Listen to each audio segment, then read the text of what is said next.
Hey everyone, and welcome back to my channel Electric, where we break down complex electrical and electronics concepts into simple, practical lessons for learners and engineers alike.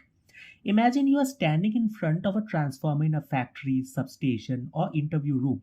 The interviewer points to the nameplate and asks, "What does 500 kVA mean? What is the vector group DYN11? Why is impedance mentioned? And what does ONAN cooling stand for?" For many students, this small metal plate looks like a collection of random numbers and letters. But for an engineer, the transformer nameplate tells the complete story of the machine. Today, we are going to decode every important parameter and learn how to read a transformer nameplate like a professional engineer. A transformer nameplate is the identification plate attached to the transformer. It contains critical information about electrical ratings, operating limits, cooling method, voltage levels, connection configuration, and safety and installation requirements. Think of it as the transformer's ID card.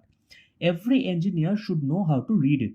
A typical nameplate may contain kVA rating, primary voltage, secondary voltage, frequency, current rating, impedance percentage, vector cooling method, temperature rise, and serial number. Today we will focus on the most important interview and industry parameters. One of the first things you will see is 100 kVA, 500 kVA, or 1000 kVA. But what does it mean? kVA stands for kilovolt ampere and it represents the apparent power capacity of the transformer.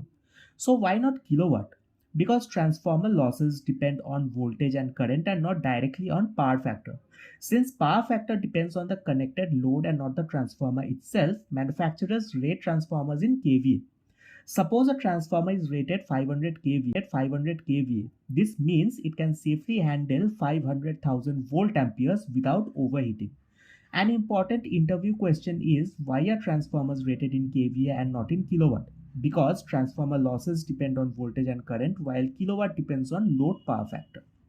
Next, you will see something like 11 kV by 415 volts or 33 kV by 11 kilovolts. This is called the voltage ratio. For example, 11 kV by 415 volt means primary voltage is 11,000 volts and secondary voltage is 415 volts. This tells us that the transformer is stepping down voltage. Low voltage leaves. In this scenario, we learned that there are two types: step up transformer where output voltage is greater than input voltage, and step down transformer where output voltage is less than input voltage. Practically speaking, distribution transformers near homes often use 11 kV by 450 to supply residential and commercial loads. Now, one of the most misunderstood nameplate values is impedance. Example: 5%, 6.25%, and 8%. So transformer impedance is the internal opposition offered by the transformer to fault current. Imagine a short circuit occurs on the secondary side. Without impedance, massive fault current, equipment damage, and fire risk are prone. The transformer's impedance naturally limits fault current. Think of a water pipe. A restriction in the pipe limits water flow. Similarly, transformer impedance limits fault current. This is used for fault calculations, protection coordination, circuit breaker selection, and system design. An important interview question here is, why is transformer impedance important? Because it limits short circuit current and helps protection systems operate safely. Transformers generate heat. If heat is not removed, it would result in insulation damage, reduced life, and transformer failure. That's why cooling systems are essential. The common cooling codes are ONAN, it stands for oil natural, air natural. This is the most common distribution transformer cooling method where heat transfer occurs naturally. Here there are no pumps and no fans. Next, ONAF, which stands for oil natural, air forced. It uses cooling fans and provides higher loading capability. Then OFAF, which stands for oil forced, air forced. It uses both pumps and fans and is common in large power transformers. An easy memory trick is to remember O is oil, A is air, N is natural, and F is forced. Similarly, O and AN is oil natural, air natural. Now let's decode the most feared nameplate parameter, which is vector. Example: DYN11, YD1, YN 0. A vector group describes winding connection type and phase displacement between primary and secondary.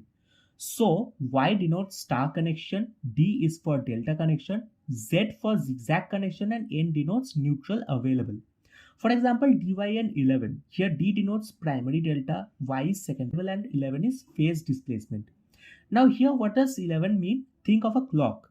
Each hour represents 30 degrees. 11 o'clock position means 11 into 30 degrees, which gives 330 degrees, which is equivalent to 30 degrees lead. Vector group matter because they are needed for parallel operation, system stability, fault analysis, and protection schemes. An important interview question here is, can transformers with different vector groups operate in parallel? The answer is generally no, as their phase relationships differ and circulating currents can occur. Now suppose a nameplate shows 500 kVA, 11 kV by 415 volts, 50 Hz, impedance is 5%, cooling is ONAN, and vector group is DYN11. This tells us capacity of the transformer is 500 kVA. It steps voltage from 11 kV to 415 volts. It operates at 50 Hz.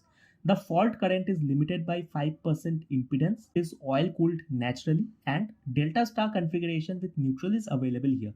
So in just a few seconds, an engineer can understand the transformer's entire operating profile. If asked why are transformers rated in kVA, that is because losses depend on voltage and current, not power factor.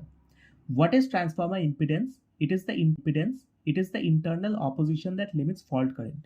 What does ONAN mean? It means oil natural, air natural cooling. What does DYN11 mean? It means delta primary, star secondary with neutral and 30 degrees phase displacement. What does 11 kV by 415 volt indicate? It's the voltage transformation ratio. Nameplate is far more than a metal label. It is a complete engineering summary of the machine. Once you understand kVA, voltage ratio, impedance, cooling method, and vector group, you can quickly evaluate transformer performance, protection requirements, installation suitability, and interview questions with confidence. And that's exactly what separates an electrical engineer from someone who only sees numbers on a plate. So the next time you walk past a transformer, don't just look at the nameplate, read it, because every number on it tells a story about how that transformer safely powers our world. If you found this helpful, don't forget to like, subscribe, and hit the bell icon so you never miss out on more smart and simplified explanations.